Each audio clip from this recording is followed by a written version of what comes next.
Essays First Series by Ralph Waldo Emerson. Narrated by Samet Burke. History. From Essays First Series by Ralph Waldo Emerson. There is no great and no small to the soul that maketh all, and where it cometh all things are, and it cometh everywhere. I am the owner of the sphere, of the 7 stars and the solar year, of Caesar's hand and Plato's brain, of Lord Christ's heart and Shakespeare's strain. There is one mind common to all individual men. Every man is an inlet to the same and to all of the same. He that is once admitted to the right of reason is made a free man of the whole estate.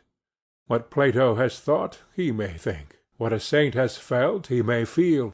What at any time has befallen any man, he can understand. Who hath access to this universal mind is a party to all that is or can be done, for this is the only and sovereign agent. Of all the works of this mind history is the record. Its genius is illustrated by the entire series of days.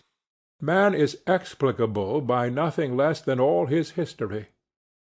Without hurry, without rest, the human spirit goes forth from the beginning to embody every faculty, every thought, every emotion which belongs to it, in appropriate events. But the thought is always prior to the fact. All the facts of history pre-exist in the mind as laws. Each law in turn is made by circumstances predominant, and the limits of nature give power to but one at a time. A man is a whole encyclopedia of facts. The creation of 1,000 forests is in one acorn, and Egypt, Greece, Rome, Gaul, Britain, America, lie folded already in the first man. Epoch by epoch, camp, kingdom, empire, republic, democracy, are merely the application of his manifold spirit to the manifold world. This human mind wrote history, and this must read it. The Sphinx must solve her own riddle. If the whole of history is in one man, it is all to be explained from individual experience. There is a relation between the hours of our life and the centuries of time. As the air I breathe is drawn from the great repositories of nature, as the light on my book is yielded by a star 100 millions of miles distant, as the poise of my body depends on the equilibrium of centrifugal and centripetal forces, so the hours should be instructed by the ages, and the ages explained by the hours. Of the universal mind each individual man is one more incarnation. All its properties consist in him. Each new fact in his private experience flashes a light on what great bodies of men have done, and the crises of his life refer to national crises. Every revolution was first a thought in one man's mind, and when the same thought occurs to another man, it is the key to that era.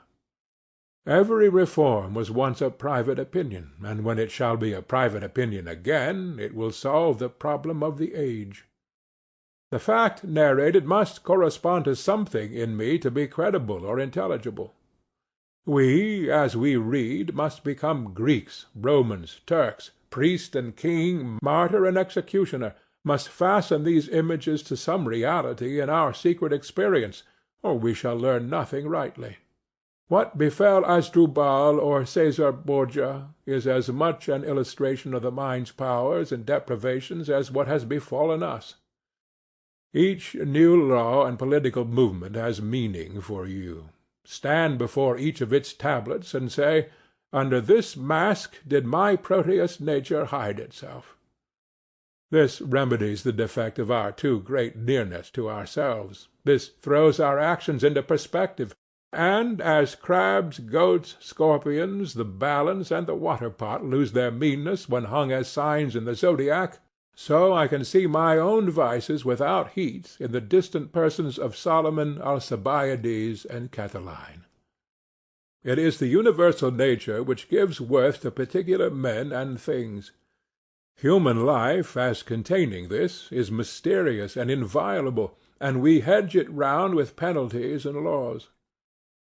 All laws derive hence their ultimate reason. All Sample complete. Ready to continue?